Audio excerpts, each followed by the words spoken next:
Why don't you do us a favor and do what you used to do and go drown your sorrows in the bottom of a pill bottle?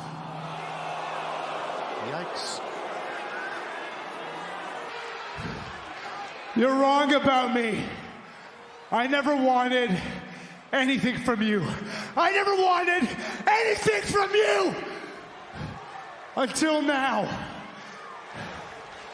I want something from you now, and I'm gonna take it because I am coming after you and the WWE Undisputed Universal Championship!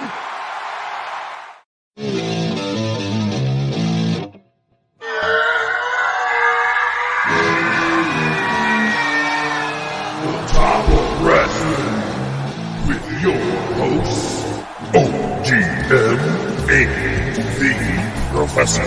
Good shit. Late to every episode. Late so much, I'm going to have to buy you a pregnancy test. Bob Rude. I want to be a podcaster. Yay! His mama named Kenta. I'm going to call him Kenta. Dynamite drop in, Monty. That broadcasting school is really paying off for you.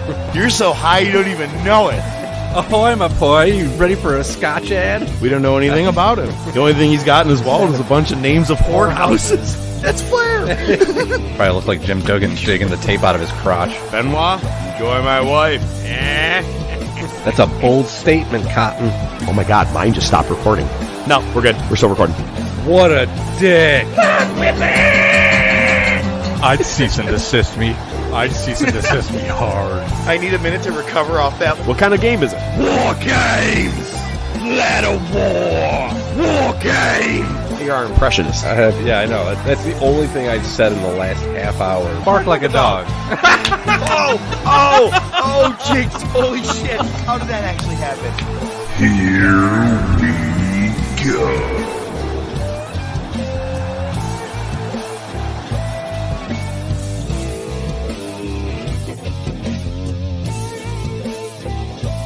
Good Wrestling Day! I must ask you a question. Are you ready for this week's show? That's right, we're back. I'm the Professor Mark Fantasia, ready to go for another big, fun show. We have an NXT pay-per-view that we're going to be talking about, or play, whatever they call it, the premium live event. We have that. We also have the Monday Night Wars. We also have Bring It to the Table. And this week, a fun movie of the week. I honestly think an amazing action movie. And we're going to get into it. I'm sure we will. But as I said, I'm the Professor Mark Fantasia. And ladies and gentlemen, here he is. ODM. Bet when you sneeze, you look like a party favor. I swear, I was like, all right, so he's definitely coming with a joke to begin with. You know, something I said on off air, actually, we didn't even record it, but before the show even aired, I was like, yo, Mrs. Professor, you got to hear this. You got to hear ODM's reaction. The initial "what the fuck is wrong with you" made me laugh so hard. It's still, I word for word relayed that to my mother-in-law. I was like, "You got it," because she goes, "You know who it is that you remind me of?" She goes, "I figured it out. Steve Harvey from Family Feud." The white Steve Harvey. And what's funny is that I actually played host as as Mark Harvey. It is a big family event one time with all of them, and I played the host of Family Feud. And now I got the mustache to follow along with it. And she goes, I couldn't stop cracking up. She goes, because it was on the air day. And I go, there he is. That's Mark. I'm like, oh, shit. All right, it's time to get rid of it. No, I'm riding strong like people do on a mustache ride. Mustache, but yep. Hey, let's get down with it, man. We have a lot of things we're going to talk about this week. Not a whole lot of news, but some good segments from WWE and AEW. Let's start off with the biggest news, though, and I'll let you pretty much take the lead after I say this. One of the very first managers that was new when I first started watching wrestling. When I got in there, Heenan was there, Jimmy Hart was there, and then all of a sudden the Genius came out of nowhere, and what an arrogant poem reading prick And it took me like easily 15 years after that to find out, I'm like, what? Him and Savage are brothers? Get out of here, man. And yeah, man, the genius Lanny Poffo passes away at the age of 68. What do you have to bring to this whole conversation first? Yeah, I mean, well, first off, I'll just say there's been no cause of death reported. I guess that's really irrelevant, but I'm sure people would ask. It's a damn shame natural because causes. I mean, I don't think that he didn't look like your natural like. No, he looked to be in decent shape, man. I mean, one of his most infamous moments is that run-in with Hannibal, where he just fucking whiplashed him a couple times before Hannibal took him down. But which he was pretty like he was in decent shape then, built, jacked up, and I'm like, that's not even the Lanny Poffo I remembered. The Lanny Poffo I remember looks like me. Going against Hogan and winning on Saturday night's main event. You know what I'm saying? Like, he had like the skinniest arm. Referees were bigger than this dude. But I loved it because one of my favorite things with him was Brutus Beefcake shaving his head. Or not shaving, cutting his hair. I think it was at the Royal Rumble or WrestleMania 6. I want to say it was Rumble. Involved in some really big moments in the 89-90 era, and then he just kind of faded out of wrestling, and to my knowledge didn't do a whole lot more except for a lot of the indie circuit thing, which we have talked about Hannibal before. If you don't know Hannibal, now I've cursed this dude because didn't he do something to a wrestler like about a year or two ago? And he's done a bunch of shit. There's no shortage, right? But he and Lanny put together a worked shoot because I ended up doing the longest kind of research I could once I found out that he passed away. I'm like, because as far as I knew, I only watched or saw what I watched. I didn't do research. I was enticed by the fact that Lanny Poffo was pissed off at Hannibal, this indie worker, for working too stiff in a match and doing chair shots and things like that, and then paintbrush slaps Hannibal multiple times, where Hannibal then spears him to the ground and puts him in a Kimura. Kimura, yeah. And he goes, "You look at him break his arm," and then he does the hardest slap to Lanny's chest. Honky Tonk Man is the like commissioner or like promoter, owner, maybe GM, even, whatever the fuck you want to call it for this whole thing. And it's funny because there's a lady that walks in like in the middle of him talking to Hannibal, and she hands him a sandwich bag filled with cash in it, and I'm like, all the money from the front till, and and he goes, "I'll be out there soon, sweetheart." Look, it's a work shoot. I thought it was real up until doing my full research into it.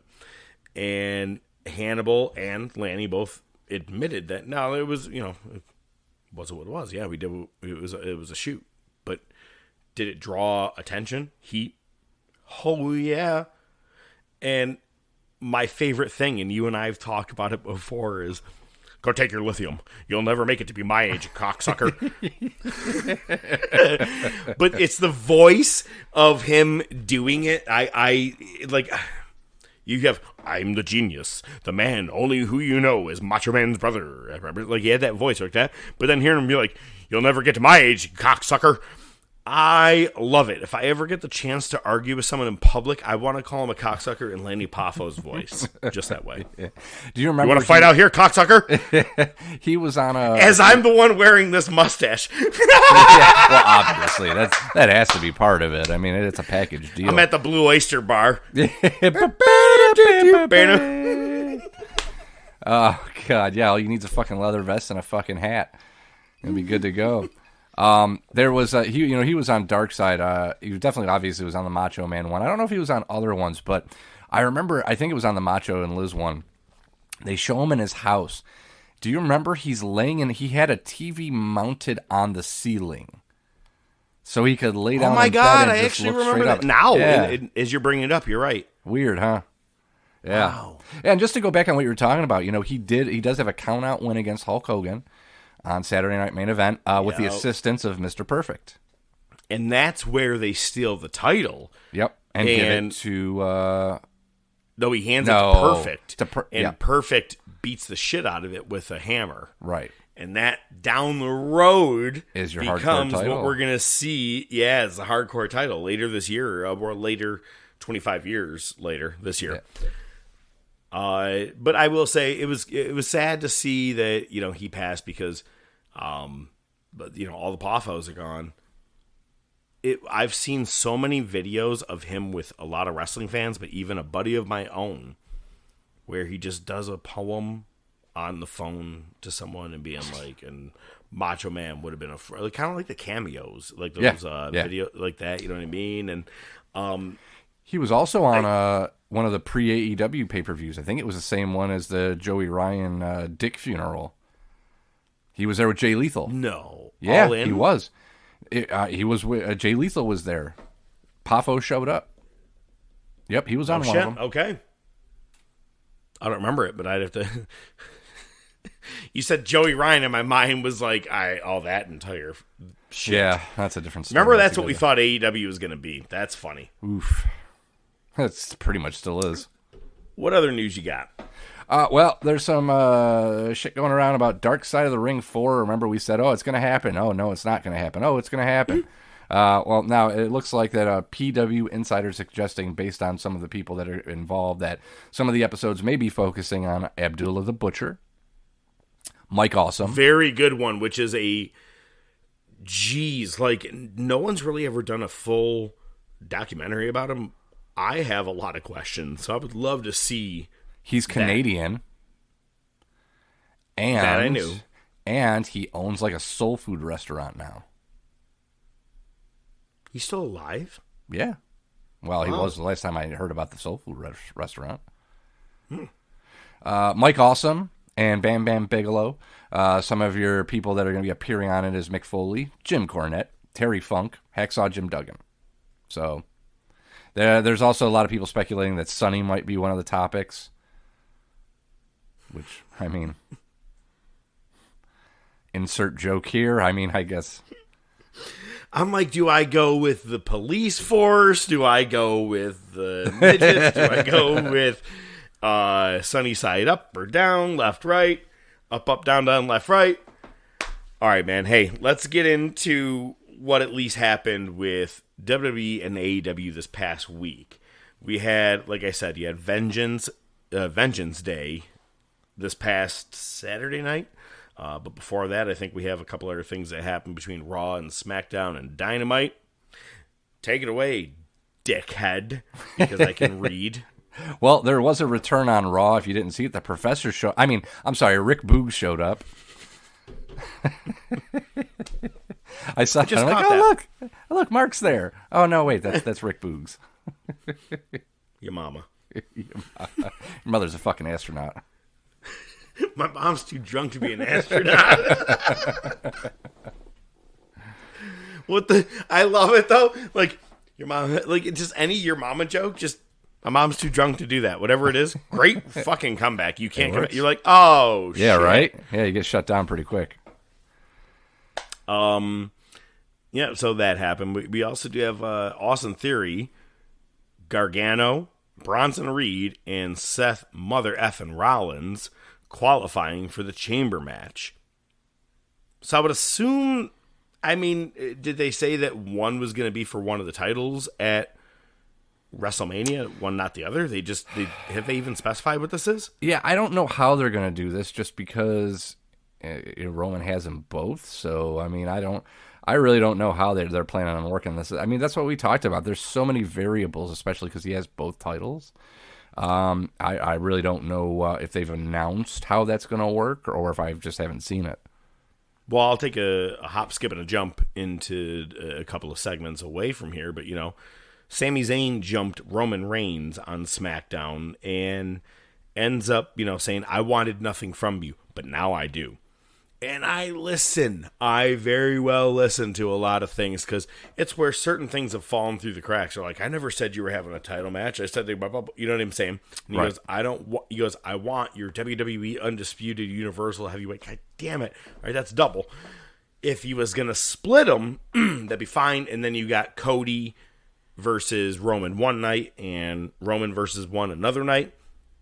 I think that is supposed to be what the actual plan is. From everything I've heard, I read. Let's be honest here. Like, people are calling me up. Hey, Professor, you want to know what's going on? But, so, I don't get what the chamber thing is. So, do you think Roman maybe defends against, let's say right now, out of the 4 guys we have in here, we got Rollins. Roman versus Rollins one night, Roman versus Cody another night. I hope it's not Roman versus Rollins. I hope they can get somebody better. I'll say this just kind of as a side note that plays into this. I was at bowling the other day, and I told you, do you know how many lookalikes I see at bowling? I sent you that picture of that guy that looks like Bret Hart. There's a guy that shows up that's friends with somebody that's not that.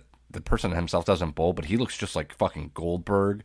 And then there's the 2 fucking Stone Cold people, super skinny, shaved head, a goatee, gold chains. It's fucking hilarious. I actually ended up talking to them. They actually are wrestling fans, strangely enough. Nice. And we were talking about the Rumble or something, and I said, listen, not this WrestleMania, next WrestleMania, Cody versus Gunther for the fucking world title. That's what you're going to get. And they're like, oh, you really think Cody's that much of a main event star? I'm like, hello? Yeah, they're already then you're not watching. Yeah. Here's how I want to predict it. Maybe it's because I have a giant hard on for Sami Zayn doing this WrestleMania setup.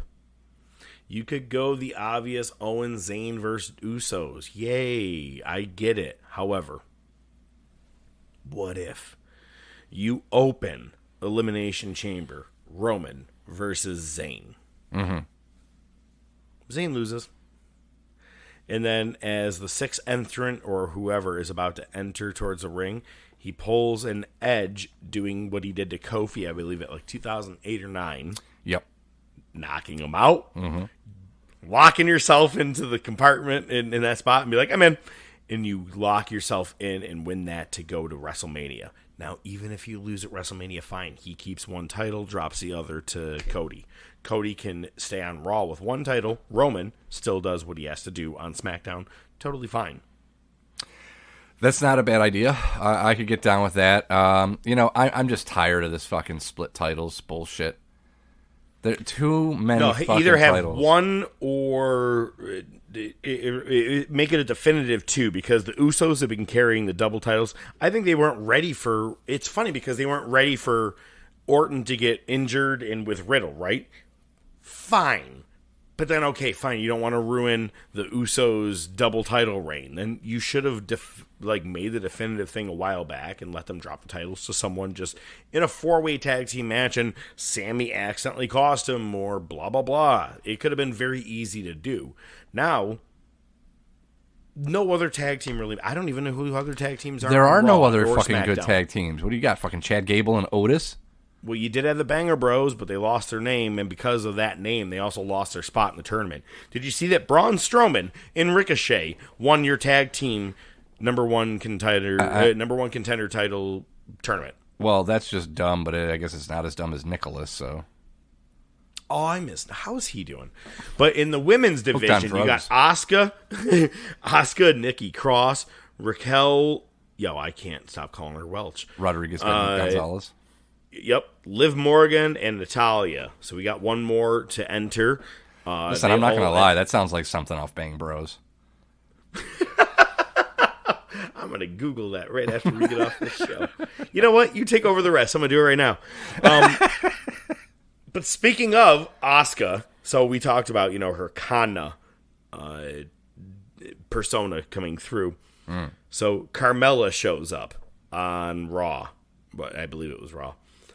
And she's like, I'm back, and Mella is money. So, the norm. And Asuka shows up and says absolutely nothing and just shows her teeth. almost like when the dude, Francis from Pee-wee's Big Adventure, when he's chewing the gum and it's just dripping down his face. Yeah, it started doing that to her. Don't you like this gum, Dad?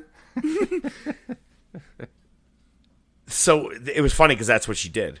Now it's funny also because Carmelo Hayes apparently on Vengeance Day said something about in Mello's money here, or whatever you want to say, blah, blah, blah. And she's like, she goes, someone's stealing she did a tweet, someone's stealing my catchphrase. He's like, you're right, I shouldn't stick to just one. Good idea. And moved on to other ones. And I was like, because he goes, I have multiple ones that I use. Right. And but he was like, you're right, some people just stick to the one. Because that's all she's got is Mella is money. And I was like, good for you. Nice. Yeah. He'll be fired. Because you got Mella and you got Corey Graves. That's a package. Yep. Fucking dog. All right, man. So, did you happen to see that Rey Mysterio couldn't be bothered to show up at the Royal Rumble and or help me win my money? Not that he was ever going to win, but it would help me, right, with the numbers. So he and Dominic ended up racing it out in some fucking NASCAR cars. I saw a video, and I must have been caught the tail end where Ray got out and they were celebrating with him. Yeah, fucking great. Fucking great. Yeah. I like. You know what? Excellent segue into the next part. Let's talk about Vengeance Day. Neither of us watched it. Nope. But we can at least say that Gallus, formerly of NXT UK, they are your new tag team champions. Braun Steiner defended and retained in the steel cage match against Grayson Waller. But the most important part is Dominic Dijakovic's finger. It's like the scene at the beginning of Major Pain. Want me to teach you a little God. trick, take your mind off that pain? Dude, it was literally looked really like that. bad to look at. It was so gross. Yeah. I have no other thing to say other than that, man. When I woke up Sunday morning and I saw it, I was like, ugh, I'm good. Don't need to look at that again. You know what, though? That's at least a legit injury. It's not like, he forcefully bladed himself. Oh. We'll get into that later. All right. So let's talk about Dynamite. Mox did defeat Hangman in a weak-ass win. Bryan Danielson versus Timothy Thatcher. Thoughts?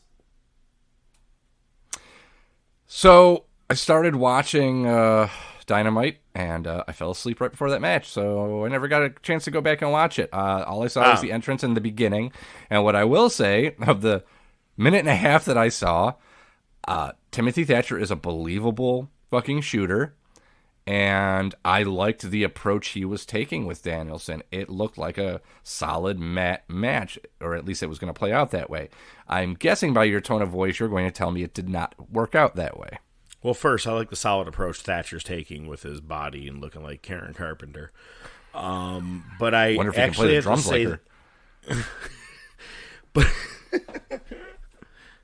it's only just begun. So anyway, I just thought it was an underwhelming match by a little bit. Not like it wasn't a good match. I mean, it's exactly what I wanted it to be, but I think I was like, okay, good. It was good. I liked it. I think I expected a touch more. But also, it's the stupid fucking picture-in-picture that kills me when I have to watch that on Dynamite. That's probably what half killed it for me. Jade Cargill reaches 50-0 with, another defense of her TNT championship, or TBS championship. Who's going to beat her? I don't know, man, but maybe her daughter, because her daughter was not exactly happy. If she grabbed her out of the crowd to walk her through from the entranceway all the way back up, and the girl was just fucking crying, putting her head into her mom's shoulders. But like, you looked over and you see she had like, oh, yeah. I'm like, you shouldn't have done that. She's pissed. She's mad. I don't know why it caught my eye. It was an eyesore, I guess. Who's gonna defeat her? Saraya. She's a heel too, though. Jade Cargill is straight. I don't get. She is a Stone Cold Steve Austin heel. Then, if you want to call it that, you know what I mean. Like Professor, the crowd loves everything. cut the shit. nice reference. Samoa Joe drops the title to Darby Allin a couple of weeks ago just so he could win it in his hometown. Yay! Yep. And now Samoa Joe regains it, murdering Darby. But Wardlow returns, only to beat up a lot of security guards and not Samoa Joe. So, what was it? Cut his hair, get him off TV a couple of weeks, let Darby win the title, yada, yada, boom. Yeah. Horrible. Terrible. Ugh. I will say the Guns calling out their daddy issues made me laugh. Yeah, that's good. Why don't you go drown your sorrows in another bottle of pills, Dad? Yeah. Ho, okay. All right. Oh, shit. We're going there. Yeah. And he got back in the ring pissed off. But Yeah, let I me did see tell that. you, it's a fucking swerve. Oh, yeah, he's going to turn on the Acclaimed, and he's going to go back with his kids. It's Oh, fucking clear yeah. as day. It's clear as day. I know, but I had to call it. See, to me, that's All not right, a call. you know what? In our predictions segment, we'll put Professor and ODM. Okay. My fucking turd that I dropped in the bowl before we started this could have figured that one out. No? I'm going to say I highly doubt that. You're Dig probably it up. right. So, Saraya and Toni Storm, full-blown heels, and they went back to the mid-90s, man. They got the straight-up putting the L on their forehead, letting everybody know that they're losers. They're spray painting L's on other women and keep doing the L for losers. I was like, oh, shit, okay. That's where we are. That was terrible. That whole segment with... Although, I can't say I don't like a heel Saraya. Have you ever really seen her as a heel? A good heel? Where she's allowed to be like this? The image that you keep seeing is someone in the crowd saying something to her, and she has like spray can of spray paint. Yeah, I got it. Go fuck yourself. In her hand, flipping off whoever in the crowd, being like, haha, go fuck yourself. I'm like, okay, all right, I kind of can dig this. Both of them being, a couple of Brits. I don't know. I could see a little bit of a heel. Tony Storm's from New Zealand. Oh, she is. That's right. Yeah. Ain't that some shit? Okay, a couple of foreigns. All right, man. And let's talk about tonight. Tonight, AEW Dynamite. You know what I'm excited about? I haven't seen Ricky Starks and Action Jackson, or whatever his name is, do anything against Jericho Appreciation. No, I have. That's right, for the last 3 or 4 weeks. And that's what we're getting again tonight, except it's just like Garcia and Guevara. Meh. You know what I'm saying? Like, it's regurgitated bullshit that they're doing on Dynamite. Aren't they supposed to be doing the Garcia-Guevara gauntlet? That's what this is tonight. That's my point. Okay. Yeah. I've seen this before. It's all going to lead to Starks and Jericho at Revolution. Yeah. Just do something different, that's what I'm saying. Danielson is taking on Roosh, and he's doing it for the money, or the dinero, but, he'll win, because it's the last match he's got to conquer, and then if he does, he faces MJF. And MJF himself is taking on Konosuke. Man, you almost had it. I almost did, and then I actually second-guessed myself and got scared, and that's why I lost it. They're having a match tonight, but also the Elite are defending their Trios Championship against Top Flight and AR Fox. Because that fucking makes sense.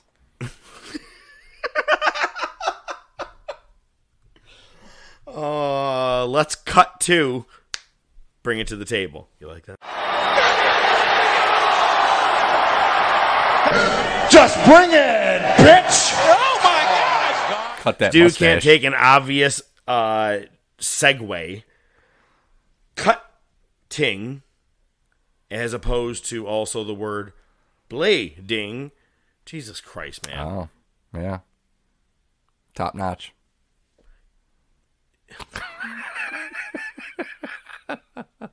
All All right, Wheezy Joe, go ahead. Let's talk. Go ahead.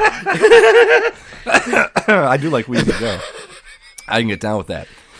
Okay, so one thing that you purposely left out, and I appreciate that, so we can talk about it here, You're welcome. is this dumb fucking plumber-looking motherfucker only knows how to garbage wrestle with fucking bank-addicted drug robbers, fucking sits in the corner in his fat fucking ass and pulls a blade out on national TV and just fucking rubs it right against his forehead. Thankfully, the camera cut away in time so you just didn't see the whole thing. But this motherfucker is just rolls into the ring, sits down in the corner, pulls out a razor blade, cuts his forehead. What the fuck is wrong with you? The blade. It's like in It's the like movie The Wall. Wrestler. He shows you he's putting the blade taped up in his mouth and his cheek. Like, it was like textbook, all of it. Here is my issue. I said to you, not production. Everybody's like, fuck production for showing this. No. Fuck Moxley for going into the middle of the ring in the corner and going, I'm going to cut myself. No one's going to see this. I watched him do it 16 rows back at Revolution in February or March of last year. I watched him straight up do the blade, and I was like, oh, come on, dude. He does it way too clear as day. As in every match he bleeds, but for you to do it that way, it was horrible. Terrible. Oh my gosh, I couldn't even deal with it. It bothered me as soon as I saw it. I was like, oh my god, this is horrible. Someone's got to call it out. Okay, so weekly Cornette reference.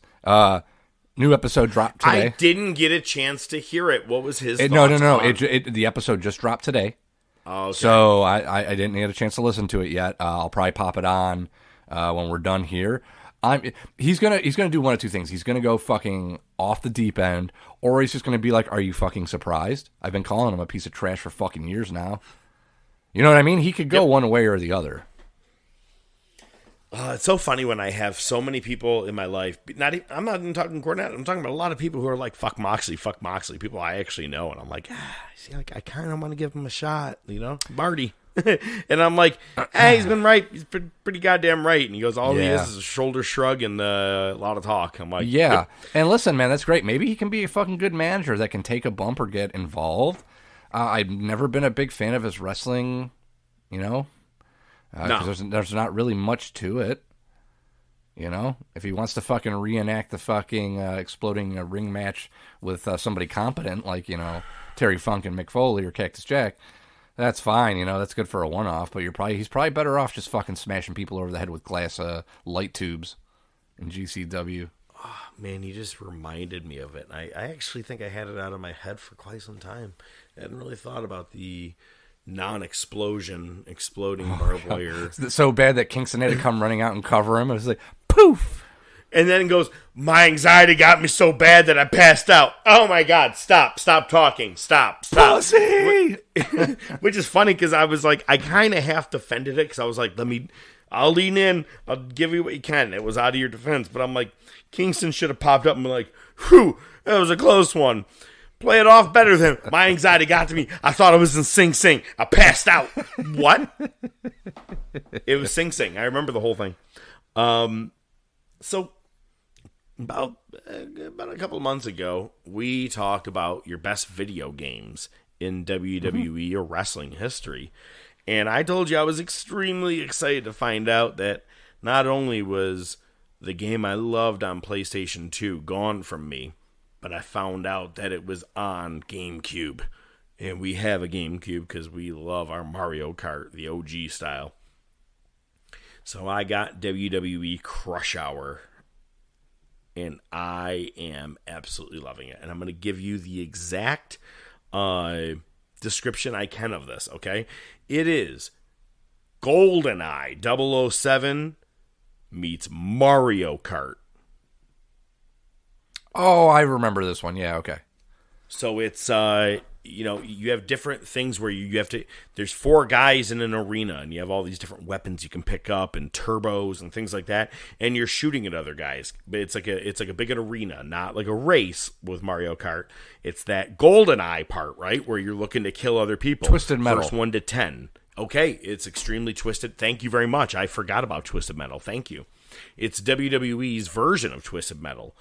And oh my God, I got back into it, man. And it's a 2002 and 3 era cast. So you got the Hardys, you got Billy and Chuck, you got Big Show, Ric Flair, Hulk Hogan, Kevin Nash, Triple H, Chris Benoit.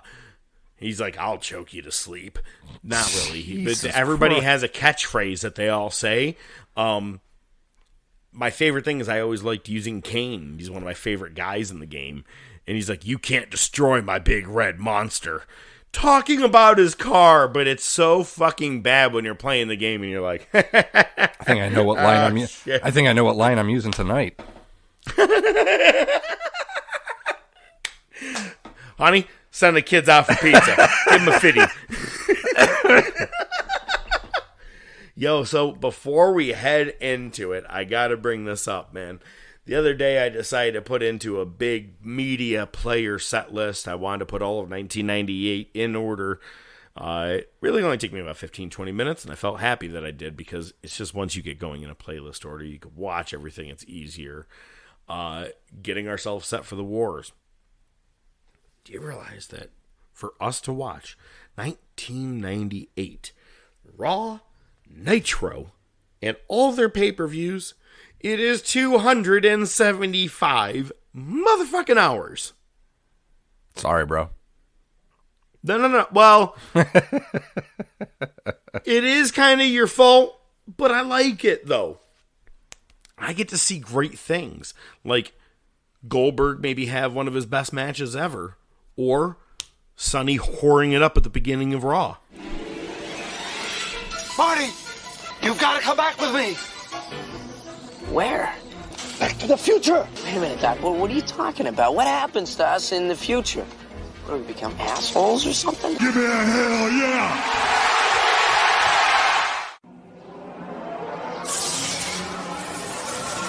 You want a war? You're gonna get one. Mick Foley is going to win their world title. Has been paid for by the New World Order. Come on, Vince. Step into the ring.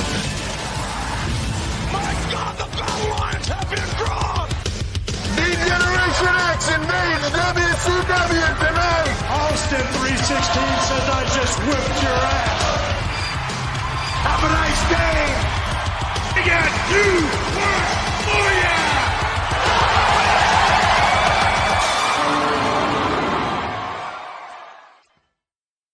Happy birthday to you. Happy birthday, Mr. Blassie. Happy birthday to you.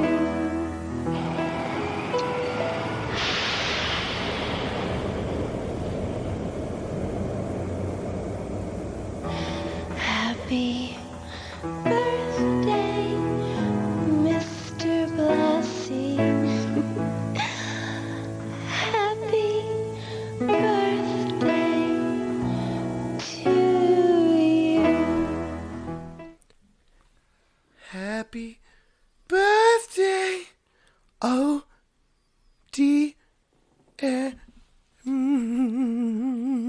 Boy, what the fuck is wrong with you? Don't stand up over an air grate, please. For God's sake, don't do it. Mr. Professor's going to have a fucking hair. Mr. Professor's standing under you with a hair dryer.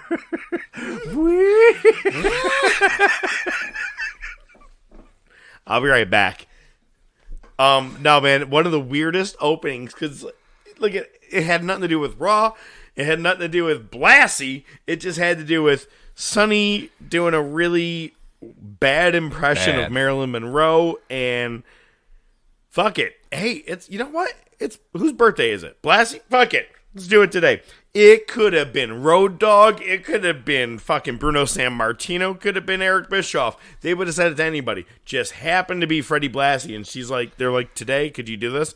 We got this great. I mean, we only got this fan for about another 36 hours. There's an episode of The Simpsons where Krusty introduces an act and they're done. And the look on his face, he's got like a cigarette hanging out of his mouth. And he's just like, that might have to be the corner logo. Because after that was the look on my face. I was like, huh? This was about as... Oh my God. I don't even know. It was just very out of the ordinary random for an opener of Raw as it could ever be. Now look at... Nitro came following along midway through the show with, hey, we're sponsoring a car. Yippee! Yeah. Fine.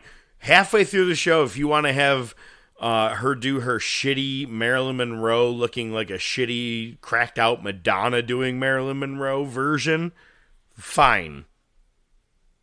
Opening Raw had nothing to do with anything. Especially, do you know what this Sunday is? A pay-per-view. Yeah, well, I got nothing. Yeah, same here. Let's talk about it, man. We got Raw, we got Nitro. It is February 9th, 1998. Aside from the whorish welcomes, let's move on. Hoary birthdays aside, we get a quick video package on the Austin Michaels feud. Austin comes to the ring. He's carrying a sack. As you mentioned, In Your House No Way Out is this Sunday. He says, I don't want to wait that long. Bring your long-haired ass to the ring. Naturally, DX responds on the Tron. What I really liked about this is Michaels calls Austin the Iceman, which if you don't know, Austin, when he was trying to rebrand himself from the Ringmaster, was watching a documentary about a mob hitman called the Iceman. And that's where that list of terrible names from WWE came, and that's how Stone Cold was born. Not common knowledge at this time. So I thought that was pretty interesting. Sean says, you want a piece of me, you'll get it only when I say so. And he says, give me one good reason I should come out there. I'll knock the taste out of your mouth again. And he said, well, I got your belt, son, so why don't you come out and get it? And Sean's like, you don't have my fucking belt. My belt's right here. Pulls out a bag, and it's a replica kid's the foam belt that they sell. What? Austin opens up the sack. He has the world title. And it's great because I like it and I hate it. So why I like it? Awesome. The bait and switch. Use the kids' styrofoam replica championship. Love it. Hate it. Michaels had his hand on the championship for about 3 seconds before he pulled it out. And I'm like, you didn't know? Secondly, he laid it upon his lap. Yeah. Nothing was off that like, oh, goddamn, this is light, man. Wow. It was just... He was on some heavy-duty painkillers, so he probably couldn't feel anything. He was. Yo, I swear. It's funny because it's true. I swear during this exact segment, though, I go, God, he looks high. He looks like he is just running. And I'm like, and you look over at China and Triple H just looking at him and stuff. I'm like, are they going to have to chime in to do things? And you're right. That's why he couldn't feel it. He was high on painkillers. Yeah, there you go. Best part this isn't where I park my championship. I think somebody stole his wallet. Austin, the best part is he throws... Austin. Easily one of the most underrated lines in any movie, but really in Back to the Future. Did he steal his wallet? I think he stole his wallet. And that's all that guy has. The fucking snitch. I'd fucking take it. Austin throws the mic off to the ramp, and then when he gets out of the ring and walks up the ramp, he punts. He fucking just kicks the mic, and it goes flying to the back. It was just a small thing. I thought it was cool. Next, if you didn't get enough of Sunny the first time, you get her again. This time she's not singing. And they apparently saw her fucking pre-tape because she gets on the mic and before she can say anything, LOD's music just hits. So they're like, well, you don't need to talk. You already showed your titties. You don't need to do nothing else. You did a smattering earlier. We're the good. Smattering. So we get LOD versus Jeff Jarrett and Barry Windham. Bradshaw runs in, chases Windham and Jarrett to the back as a DQ. 1980s called. They want their match back. Yeah, right. Pretty much. Dude. Wait. Not only were those guys all in the match, the Rock and Roll Express were at the ringside as well. Yeah. With Jim Cornette. I swear to God, I was like, what year am I watching right now? I swear to God, we were in 1998, and all of a sudden I got Gibson and Rock and Roll Express. I got Wyndham, JBL. Yeah.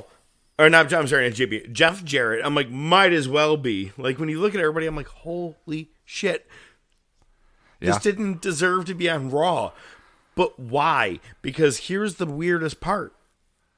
I'm only, like, look at, all right, I like doing the watch along. You know, like I said, we got 275 hours to watch of Raw and Nitro. So I will keep my open mind when I see things, but I can also know about what's to come.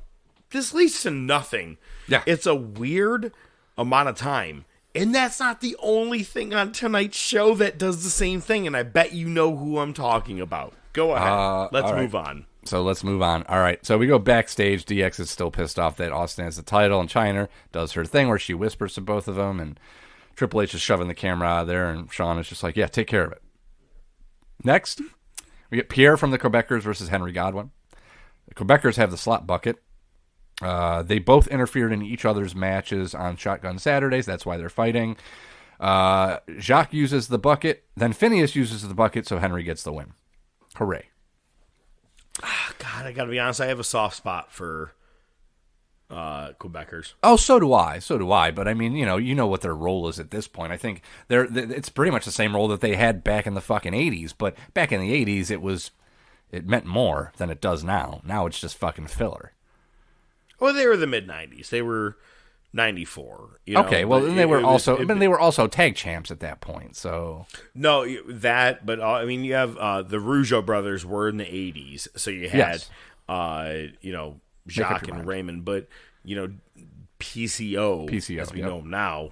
Later on, but I just have a soft spot for him, and when I see him come in, I'm like, you poor bastards. He stole his jacket. I think he stole Brett's jacket. It looks like he was wearing the pirate thing.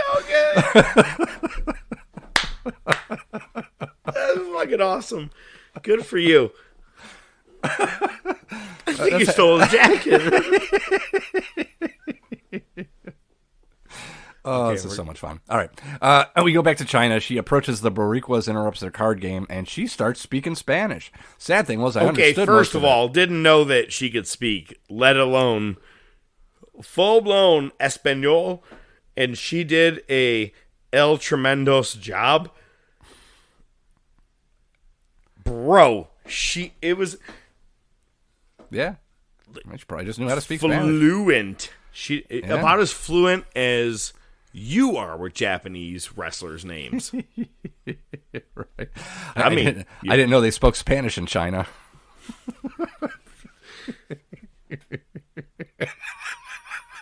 I'm so confused. I don't even know what continent we're on right now. Oh, that was terrible. All right. Next, you get Brian No, Christopher. but for real, hang on. Let's get back to this segment. She's literally running around. Not running around. I'm sorry. She has all the Boricuas there, and Savio's like straight up in her face, having the conversation. And it's, Bibliotecas, Dinero, Steve Austin, WWF Championship in El Bago. Look I'm giving as best as I can off of everything she has. However, it was one of those moments where I was like, okay, chalk this up on shit I never knew that happened. Right. One of the absolute reasons that we are putting in the 275 hours of 1998 is because we get moments like this. Never knew that. All right, we're going to forget this conversation probably happened in a week or two, but in like late 98, maybe August, September, October, something like that, there's a part where DX has a split, and then finally China starts talking, and the DX split was everybody showing their asses. Oh, right. And they're like, "Whoa, she talks? Oh my God, she talks!" To me, I thought that was one of the very first times she ever talked. The fact that she just like made a deal in another language, I was like, "Oh, this just brought her to a completely different level." Especially with the Latino heat. Oh my God. Oh. All right, let's move on. Right. Brian Christopher and Pantera versus Taka Michinoku and Aguila. Yeah, it's a screwy finish that involved Brass Knuckles and Pantera and Brian Christopher win. It's funny that half this match is animals.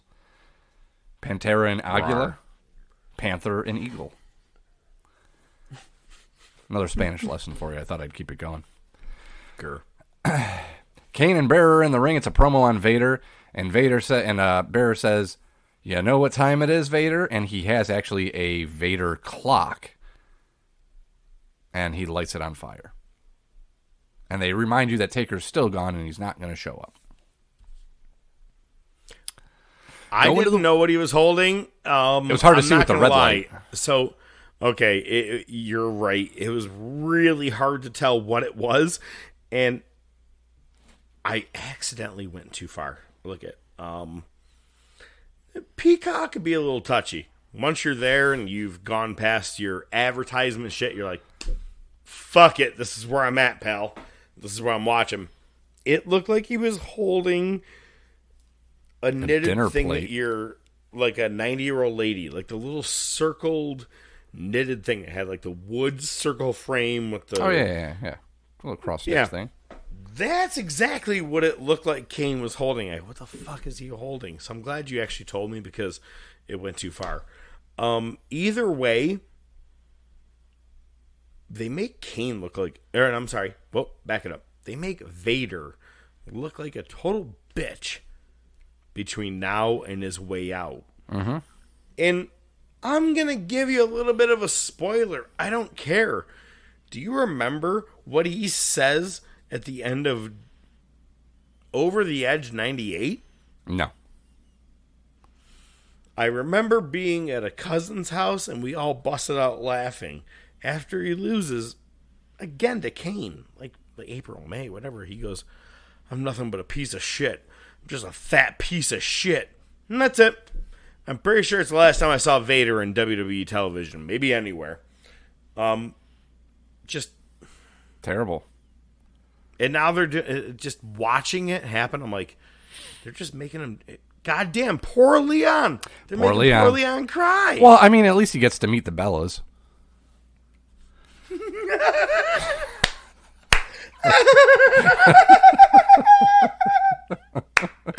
My mind didn't go there. How did it not? Oh, so excited for his Hall of Fame speech. We're in the war zone. We get Shamrock and Chains, accompanied by DOA and Ahmed versus The Rock and Farouk with the Nation.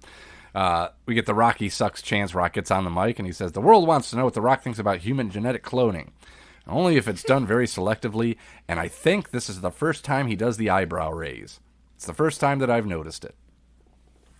He says, there's nobody. I think you're right. Yeah, there's nobody in the crowd worthy of cloning. The only person that should be cloned is me. Shamrock has the ankle lock on at the end. Rest not looking. Rock hits him in the face with a chair. Nation wins. And Shamrock is so enraged that he belly-to-bellies his own tag team partner, and he has to be subdued by the DOA and Ahmed. So we're getting even closer to batshit crazy Shamrock, which is my favorite Shamrock, to be quite honest with you. He should maybe check in with Ahmed about that Prozac. Hey, man, you got a subscription? Same thing. That shows how much of the drugs I have done. The drugs. Shh.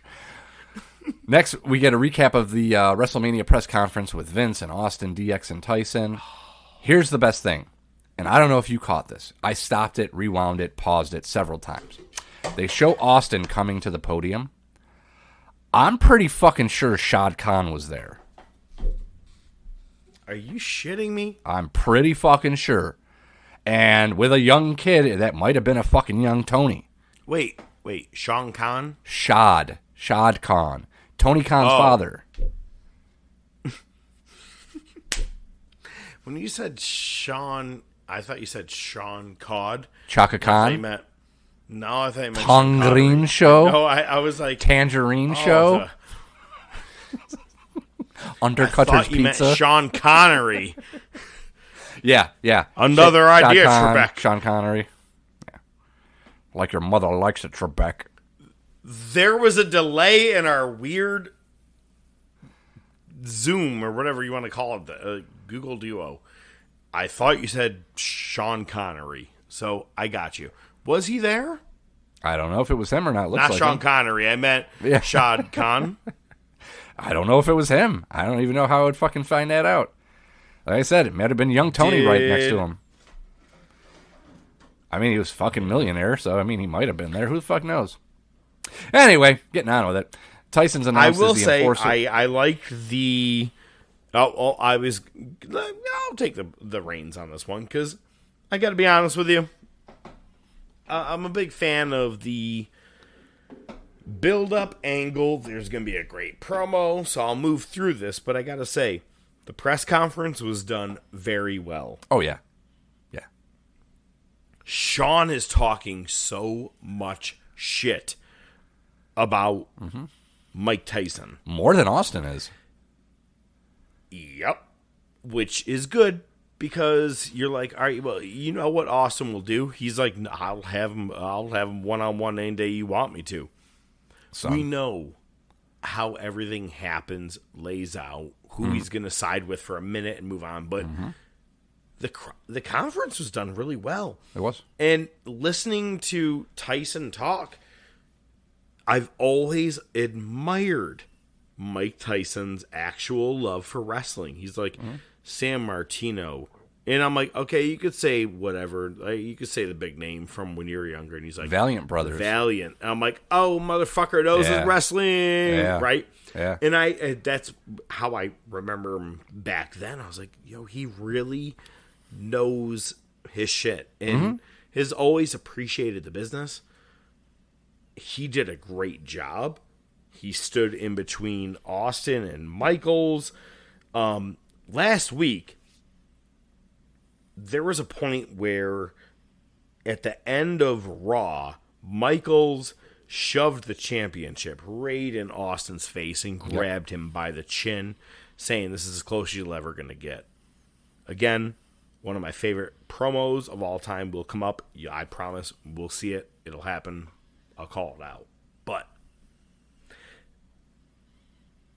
Austin grabs Michael's chin during the middle of this promo, kind of like a little receipt.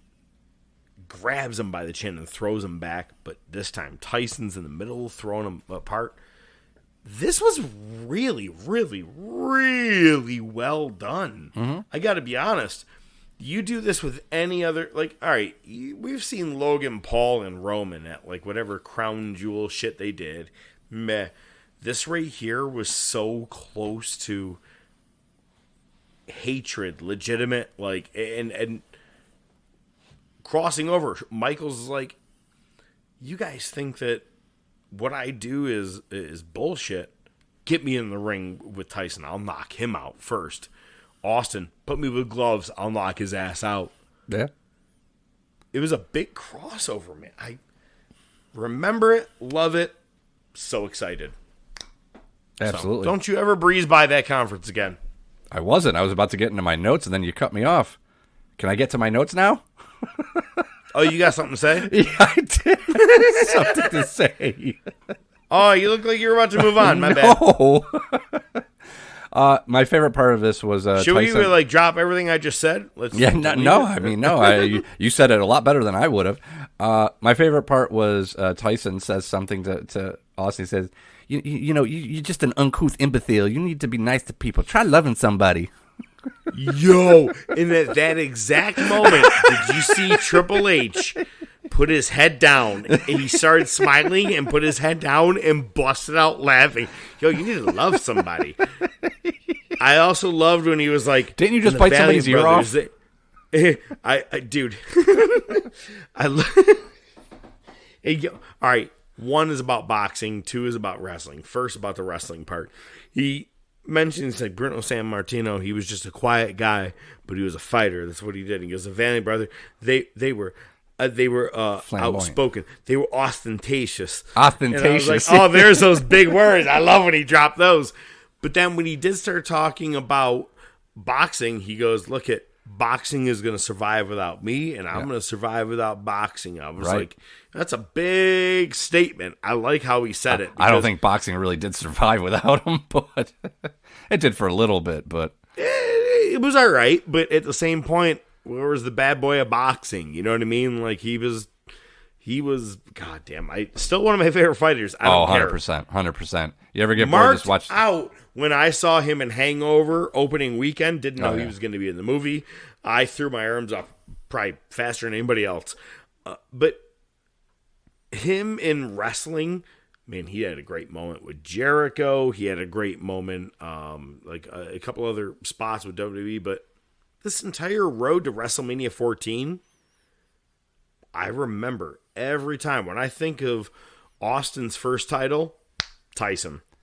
It's a giant part of it, and I think it's WWE made a very smart move putting the title on Austin at the time where Tyson was going to be a part of the match. Everything, like, smart move, very smart move. Yeah, 100%. Wrestling Spoiler! is. We see the Barricos backstage with China looking for Austin again. And then we get Steve Blackman versus Recon. Blackman does his best Glacier/Pitch Black intro. Jackal, in the middle of this fucking match, you hear Jackal, a.k.a. Don Callis, on a podium being lowered from the ceiling, cutting a promo on the crowd. He cuts a fucking promo the entire fucking match, this fake-ass Raven. Apparently, Don Callis has always been insufferable. He just won't shut the fuck up. Blackman wins. Who cares? This is the part 2 of what I said. Things that I'm like, well, I don't remember where this goes because it definitely went nowhere for me. It goes nowhere. That's where it goes. Jackal becomes Jack All to the history of WWE because I swear I don't remember him lasting much. I really feel like all of a sudden, all those people that were in the Truth Commission are about to be in the Oddities, and you throw that's. And now he's the manager of Kenny Omega. Fucking hilarious. You're welcome. Yeah, you're welcome. There you go. We have the new Thanks, Canada. Yeah, you bunch of jagoffs. Country I'm not allowed in. Yeah, that is true. Yeah, I forgot about that. New Age. Fuck yourself. Maybe that's why that boy didn't want to hang out with you anymore. You couldn't bring him to Canada anymore. They got the best donuts there. New Age Outlaws cut a promo from the top of the ramp. They're mocking the height of the stage. Oh, so much fun. Let's do it again. They wheel out a dumpster. They call it the Cactus Jack Condominium. It's Model 69. And let's recap the saga of Flight 666. They push the dumpster off of the stage. And there's blow-up dolls dressed like Cactus Jack and Chainsaw Charlie. And they do CPR on them. So there's that. Do you really want to talk about cheap, but also really awesome. Yeah. Yeah, cheap. However, it would have been great, even more so, if we didn't see Cactus and Terry Funk for a week or two. Yeah. You know what I mean? Like, this is big. Yeah. Well, so much for that. Give me a second here. We'll get to it. Next, you see China and Barricos in the back. Again, they split up. Barricos go through a door more towards the back of the arena, and once they go through there, Austin chains the doors behind him, and China flips that fucking table. Crickets. Next, I was there's not much to say about it. There's not much to say. Next, you get Marilyn. Should I have added a spot right there of a broken table? I mean, you could. I won't. Yeah, I figured. Marilyn, because, you know, it was so good last week, they had to do it again. Marilyn with Luna, Mero, and Sable versus Thrasher. Yeah, Thrasher gets a roll-up while Luna and Sable are arguing. Luna confronts Sable, and she slaps her, and Sable's music plays as she walks to the back. There you go. Goldust looking like every chick that ODM used to bring home back in his early days of college. Just a couple. There was one that was that tall, believe it or not. Actually, you know what? A couple of them are really tall. Never mind. Fuck! Did they all look like Marilyn Manson the way that no, definitely she not. did? No, definitely not. Did they identify as women? Well, they were anatomically correct, so, I mean, there's a start at least.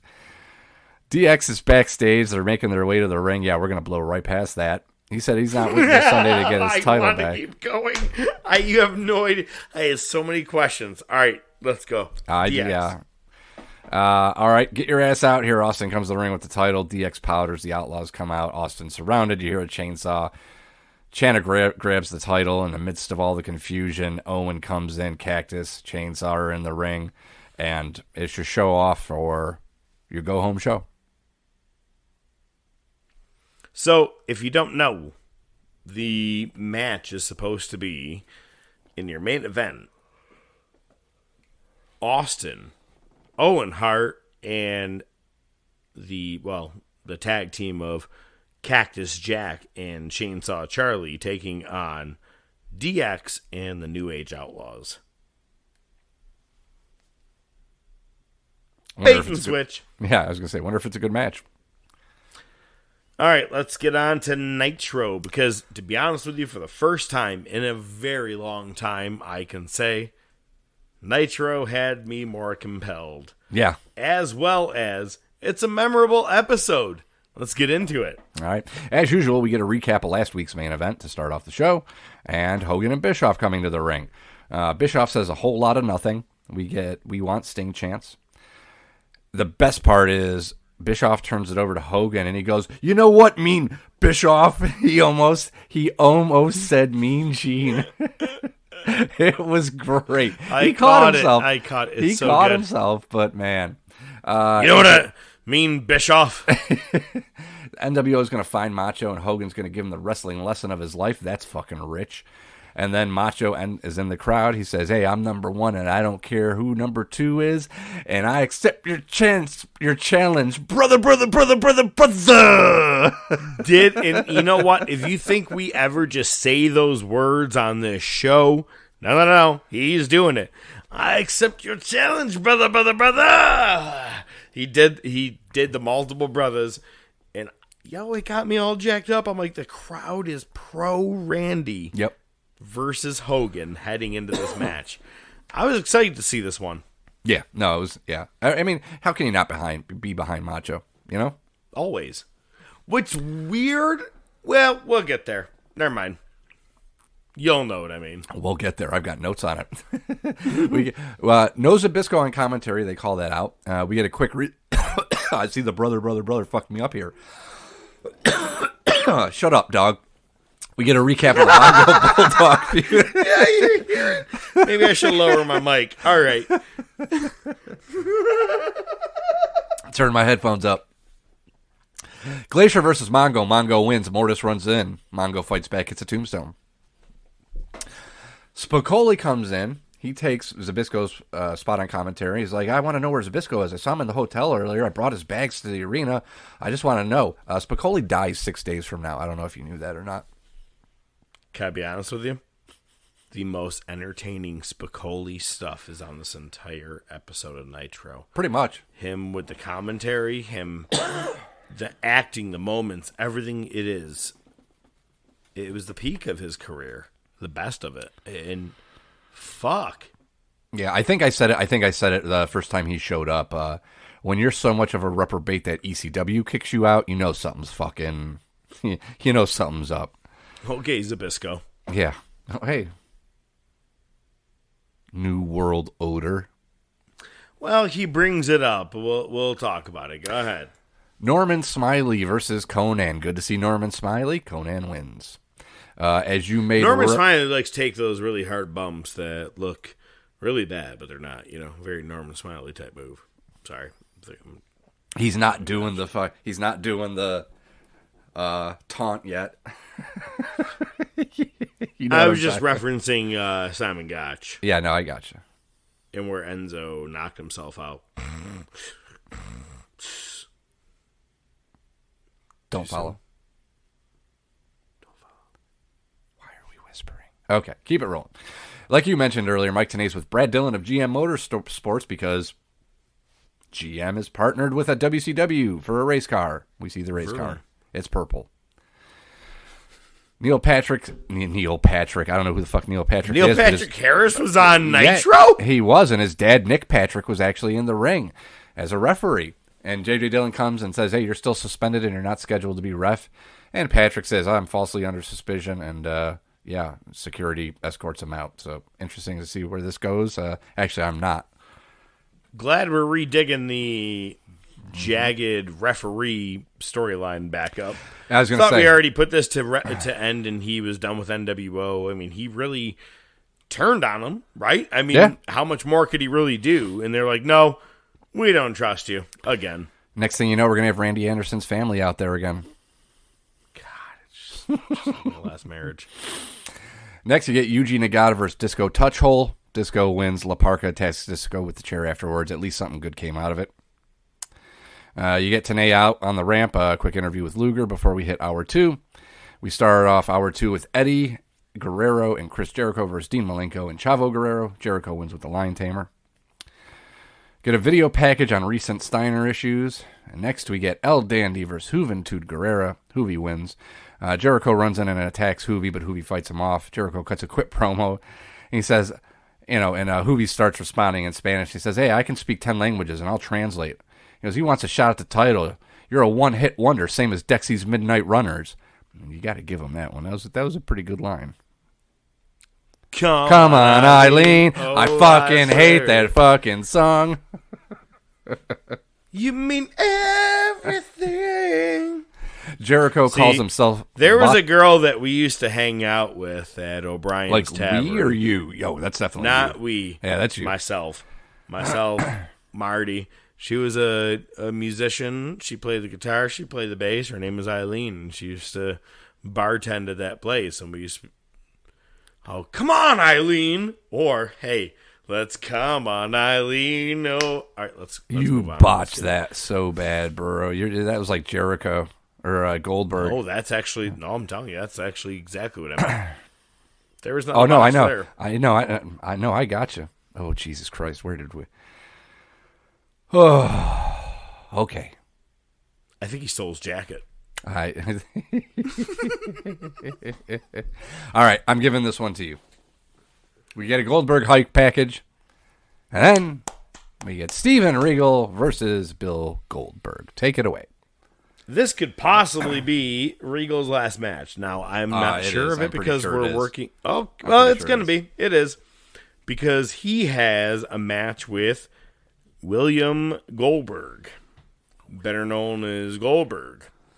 And he has a match where he decides to expose the wrestling talents. Yep, there was quotes that you may not have seen, but you could probably tell by the sound, where William Goldberg's talents were called into question as Regal was like, let's have a wrestling match. And Goldberg couldn't do anything other than a one-man squash and everything he's been doing, the 3 moves each week. And because Mr. Regal exposed his wrestling talents, he is pretty much like, go. Do you know what this gives us? He's a man, a real man's man. He's the real man's man, William Regal. And that gets me into different questions and topics of conversation that I can't even dive into, Banger Bros. But I will say that right here, I kind of like watching it. Good for you, Regal. It made me happy. Even the quick little kick down at the leg, Regal or Goldberg's like, oh my God, I don't know how to react to someone hit my leg. I'm going to grab my shoulder. Palm he strikes. was fucking horrible. Palm strikes every time Goldberg tried to do something, Regal legitimately reversed it. It was fun to watch. It really was. But shit, if you're going to go out, that's the way to go out. Yeah. Yeah, he was already on the outs at this point. This fucking just sealed the deal. Historic, lots of shoot interviews out there about it. Hearing Regal talk about it is nice because he looks back at it with, more mature eyes and, a better understanding of where he was at that point. He's grown. Should have made him tap out. Yeah, and Goldberg's still like, fuck this dude. So, hey, first of all, I'm not your bro. Okay, bro. All right, bro. Just speaking of, did you see Riddle has a goddamn grill? He's Griddle now. Yeah, I saw that. Yeah, whatever works for him. Griddle. I want him a griddle. Damn, I'm hungry. Hold up, I gotta make a call real quick. All right, let's hurry up. Come on, Nitro. Spicoli comes to the ring with Zbyszko's luggage, and he faces Chris Adams.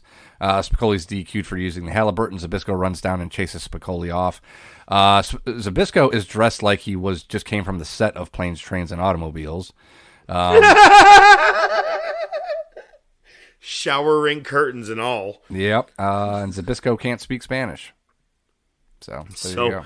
The reason you're saying that, he is bitching at the camera and he's yelling. He's like, you guys made my air flight go from one place to another, and I had to drive all the way here, and you had me in the middle of Tulsa, and I can't speak Spanish. And I was like, oh, Jesus Christ. And then he keeps going, and let alone at the end he goes, and you got Spicoli because he's the only one that's dumb enough to even join your group. And then it bothered me knowing about 6 days from now, but the whole, you put me in the middle of Tulsa, and I can't speak Spanish. You sounded like Dutch Mantel during his We the People. Oh, boy. Yeah, it was pretty bad. It was fun to watch, but bad to really take in.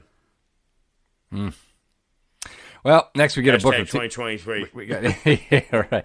Huh? Next we get a Booker T. Yeah, Dutch Mantel. All right. Booker T hype package, and then you get Ultimate Dragon versus Saturn.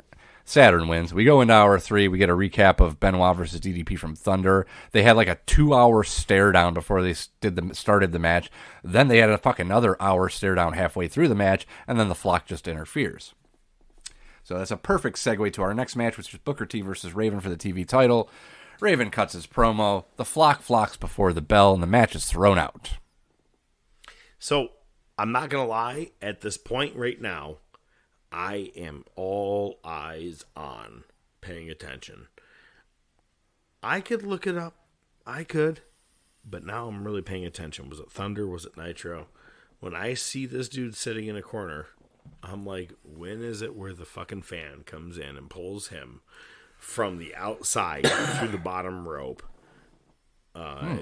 Raven is who I'm speaking of. It happens at one point. So I was really paying attention to this promo. I was like, is it going to happen here? I do like the push of Booker T right here. By the way, I'm going to give him a little bit of credit. I'm sure you've read it, but I'm going to give him his dues. People are like, oh, Booker T jobbed out to Gunther. I would rather job out to Gunther every day than Gunther job out to me. Well, there. Thank you. At least of all the things you've ever said, I will at least give you right there. You're absolutely right. You know what? Yep. Were you there for nostalgic and town purposes? Yes. Mm-hmm. Could you have done a little bit more? Yes. Maybe. Definitely Were you needed there? Nope. No. But did you do the purpose of Gunther throwing out a legend? I'm okay with that. Hell yeah. Dude, listen, Gunther didn't win, but he won. Sometimes when you lose, you actually win. And Gunther won, man, because they teed him up. And dude, he was the man during that Rumble. Did I bring up, I'm not sure if I did, last week, a picture of Gunther, but then Santino? And it's like, Gunther, this is how I last in bed, but really how I last, and it's Santino with his 1 second at WrestleMania. I wasn't ready! Jesus fucking Christ. You each time with Mrs. ODM tonight. All right. Pretty much. Let's get on to the rest of it. Yeah. Macho NWO video package before we get Hogan versus Macho. Liz grabs the chair from Hogan as he's about to use it, and Macho ends up using the chair on Hogan. There's no DQ.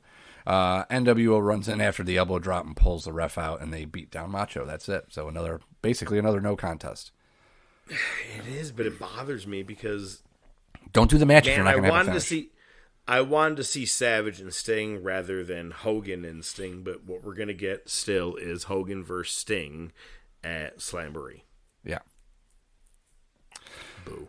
So right after that happens, the next segment is Luger going into the ring, apparently waiting for Macho Man, who just got the shit kicked out of him by the NWO. Liz comes to the ring and Luger says, "Hey, this is not the time. The pills are at the apartment."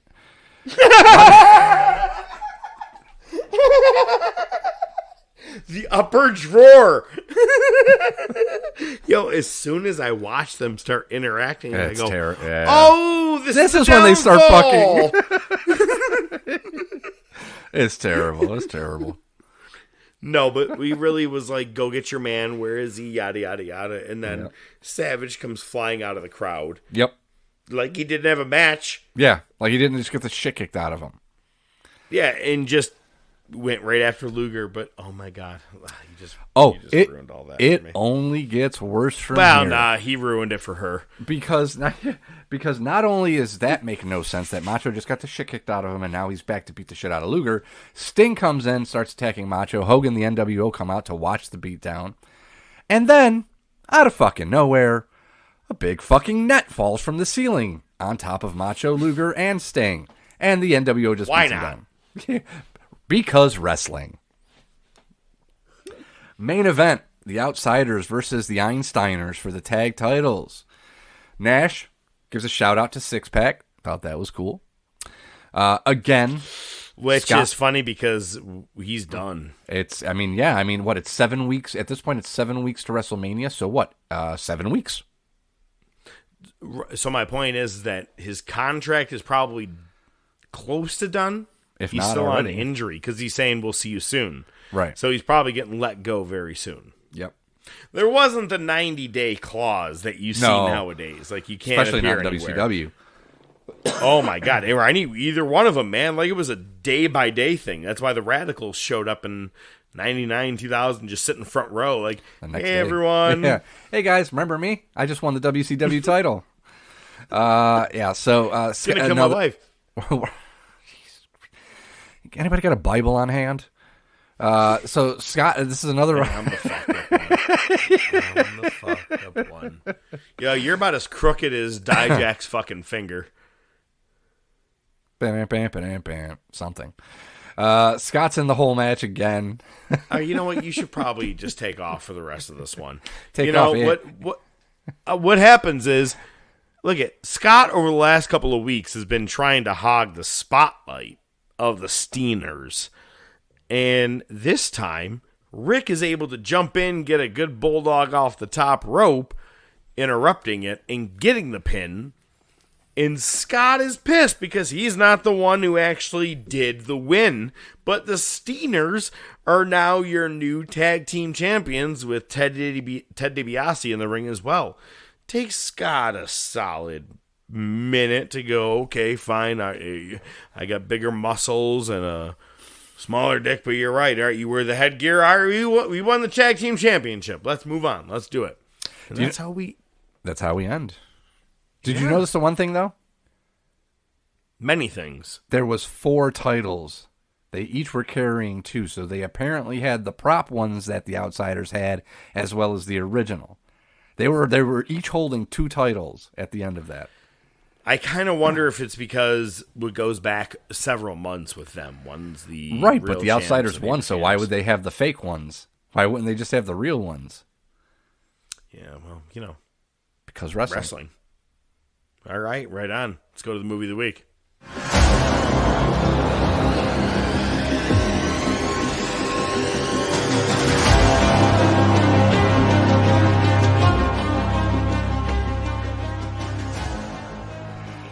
Professor, you may not believe this, but I actually watched this movie. And for those of you who haven't watched it, the movie is called Walking Tall, with The Rock in it. If I'm not mistaken, this is probably his first big Hollywood movie. Big movie. Wide publication. I don't think he did a really...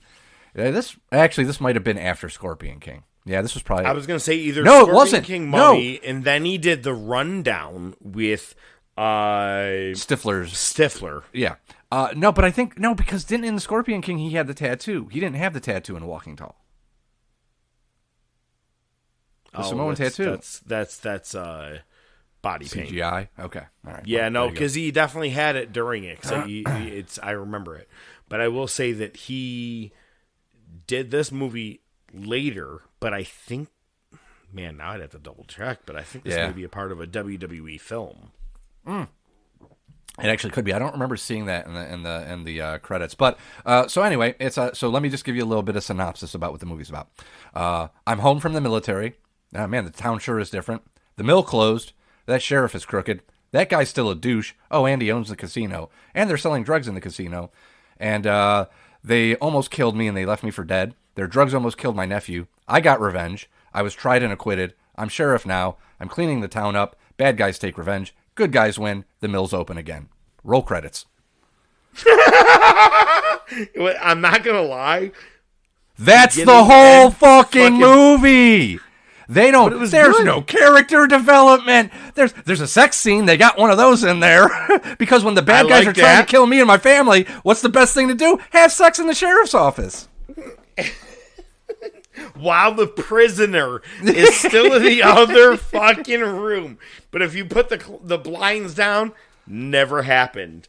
Even better, though, is that his buddy, who apparently used to be about sex, drugs, rock and roll, then became just about the drugs, and then did some time for some B&E. Yeah, that's Johnny Knoxville, his buddy. Johnny Knoxville has the best line of the movie. Which one? Yeah, casinos are all the same. Room full of fake boobs and real assholes. My favorite part with him, for some reason, well, two of them. One, when he hands him the badge and he's like, nope. Hey man, I don't want to do this. You've been sheriff for 2 minutes and I already hate you. But the other part is when he's recovering from his injury and he just keeps laughing at whatever they're watching on TV and he's like just giggling. He finally looks at him like, shut the fuck up. But you got to admit, of all the movies I have suggested so far, not bad, right? It's pretty good. It's okay. So it's a remake, by the way. It is, yeah, and it's based on a real story. So the A-Team remake that they did. The Rock, when he was younger, was that kid that took the meth. Too soon? Was he really? No. Oh, okay. You said it was a true story. No, you never know. You never know. No. Nope. I was wrong. Go ahead. Never listen to me. So there's a remake of the A-Team. Professor of Wrestling, not movies. Let's Bradley go. Cooper, Rampage Jackson. It is a terrible movie. It is quite often lambasted as one of the worst movies ever. But you know what? If I'm sick or I just feel like shit and I just want something mindless to put on, it's a fun fucking movie. I have no problem putting the A-Team on just to watch it and just fucking zone out because it is mindless. This, again, is just straight. There is like no development. It's like literally just everything that I read you, that is literally the movie. There's no insight, no nothing. There's a scene where they play football with the douchebags from the casino. There's the sex scene. There's the recovery scene. Yeah, like the whole. How about that? Like he just finds out that his ex-girlfriend is a stripper. Is now a stripper through a plexiglass window that is like a one-way mirror or whatever you want to fucking call it. Nudie booths. A nudie booth. Yeah. Wouldn't that bother you if Miss XODM? Miss XODM. There is no. Again, like here's the thing. Like literally, he's getting tried for assaulting the people at the casino, right? And he just does a monologue. He's like, "I'm going to be sheriff and I'm going to clean up this town." Not guilty. He's the sheriff. Literally, that's not even an exaggeration. That's literally the next scene after they say not guilty. He's putting sheriff stickers on his truck and a light bar. There wasn't even a sign that said like. Not even sheriff. After the election. It literally just went, I'm going to be sheriff. Not guilty. Let me put this sticker on, a little light bar. All right, here we go. Let me sand down this giant piece of wood that I beat the fuck out of everybody with, and now sand it down to a bat. Yep. Come on. It's a great movie. Great. I and wasn't terrible. pissed. I wasn't pissed when I was done watching it. That's about as nice as I can get. I like it. Look at overall, the action sequences are pretty good. Yeah. And they're realistic. I love that Johnny Knoxville is the dumbass who, when he runs out of like the ammo, you know he does what I the mean? Jimmy like, Hart. He does the Jimmy Hart shit. He just jumps on somebody's back. Yeah, like just like trying to choke him out as the 105-pound, and then he turns around and punches the Rock in the face. That was great. That was great. I like the guy goes up. You try to stab me with a potato slicer? See, don't tell me that you don't think this should have been an Oscar-nominated movie. You won't. Yeah. All right. Well, hey, check out Walking Tall, The Rock, Johnny Knoxville, a smattering of casino and titties and money and fighting and shooting, and a guy sitting in the cell while he hears the sheriff bang out his ex-girlfriend. God, I'm just getting excited to think about it again. All right. Thanks for so much listening to the Top of Wrestling podcast. Should I re-record that? Nah, fuck it. Next week, we're going to be talking about the top feuds of the last 30 years. No. I don't mean each and every one of them. I'm just talking about the last 30 years, the top feud of each year.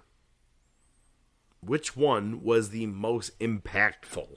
The one we all remember the most? Did we have repeats? Did we not? But not only that, next week, we got Bring It to the Table, we got Monday Night Wars, we got news, we got WWE, we got AEW, whole lot of shit.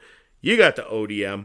I'm Mark Fantasia, the Professor. I bid you a farewell, and each and every week, he can only at the end of each episode string 5 words together. Here they are.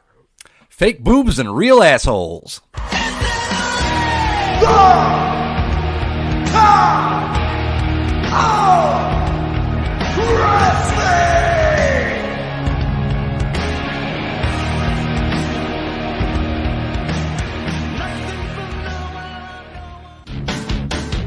Top of Wrestling Podcast is brought to you by The Top of Wrestling Podcast. Your hosts are the Professor, Mark Fantasia, and ODM, Joe Rizzo, with special weekly segments by Nightwing the Analyst, Rashawn Hilton. Without your continued support, it would just be some guys talking wrestling. Feel free to interact with the show on Twitter, YouTube, Facebook, and by email at thetopofwrestling@gmail.com.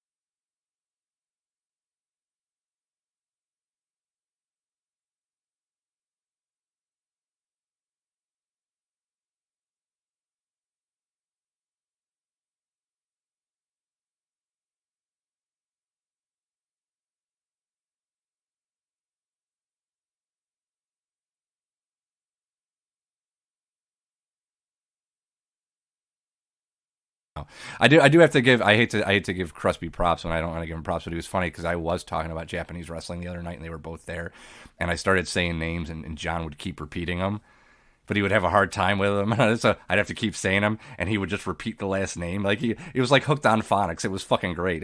And Bro, then I did Konosuke Takeshita. And he goes, say that one again. See, I watch wrestling on a regular basis, and I still can't fucking say his name. Right. His name at all.